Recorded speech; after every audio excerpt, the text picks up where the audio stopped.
Hi, Pastor Nathan Decker with your Better Together devotion for today. And this week we've been talking about finances and our faith. Well, there's a line in a song by Andy Grammer that I really love. He says, I want a life I can't afford to live without. I want a life that I can't afford to live without.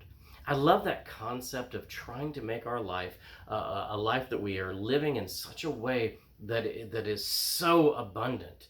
Our God is a God of abundance. Our God is a God who wants us to be fruitful and to experience this abundance. So how do we put some faith principles or practices in place so that we live this kind of life? Well, one of the wonderful things that I heard one time from a financial advisor was the 60-30-10 rule.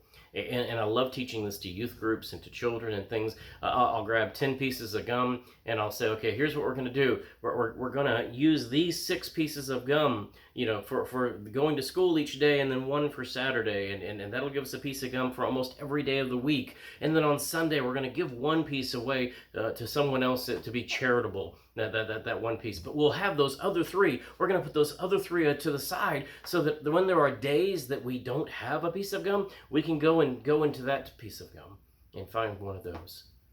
You see, this concept is this way, basically, is that you live on 60% of your income. Live on 60% of your income and pretend that the other income doesn't exist. And what you do then is when you first get your paycheck, you pay yourself first. Paying yourself first means paying into your retirement or your savings account. That 30% is the goal that you want to have going towards savings or retirement. And then obviously there is this nice idea that we should be charitable, giving to your church, to God, to some form of bettering humanity and bettering the world through charitable giving with that other 10%. If we live by this, it changes the way we understand our life. It changes the way we understand our income. Because when you get that first paycheck, you can actually set your paycheck up to do this automatically. I have done that because it makes my life easier. I have my bank set up to go ahead and send a check to the church so that takes care of my offering, and I don't have to worry about missing that. I have my retirement set up to where it pulls out to my savings account and into my other accounts so I don't miss that. And then I know that 60% is what I'm living on. It requires me also, though, to pull in the belt a couple of notches. I don't get to live as extravagantly as I want. I have to find ways to not be extravagant. So I'm a Starbucks addict, but I sometimes make the coffee at home because making $1 cup of coffee or my cafe latte with espresso at home is a whole lot cheaper for $1 than it is to do the $7 that it costs for me to have a fancy barista do it. It means changing the way we think about our finances. That 10% is God's first and foremost.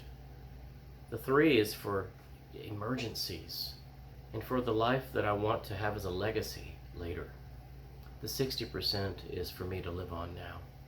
If you follow this 60-30-10 rule, it really does help us with our understanding of life. You don't have to get there immediately, though. It took my wife and I a long time before we could give as generously as we are able to give in our charity. It took my wife and I a long time before we got our budget down and our practices of abiding by that budget down to where we were able to save as much as we're saving. It takes time. Give yourself permission to start small. Start with 1% towards God or a charity. Start with 2% towards your savings. And then every time you get an increase or a raise, go ahead and put that immediately into. Increase your savings by 1% every year. Increase your giving every year. You won't miss it that way.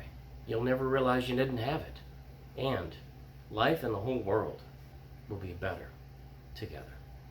Amen.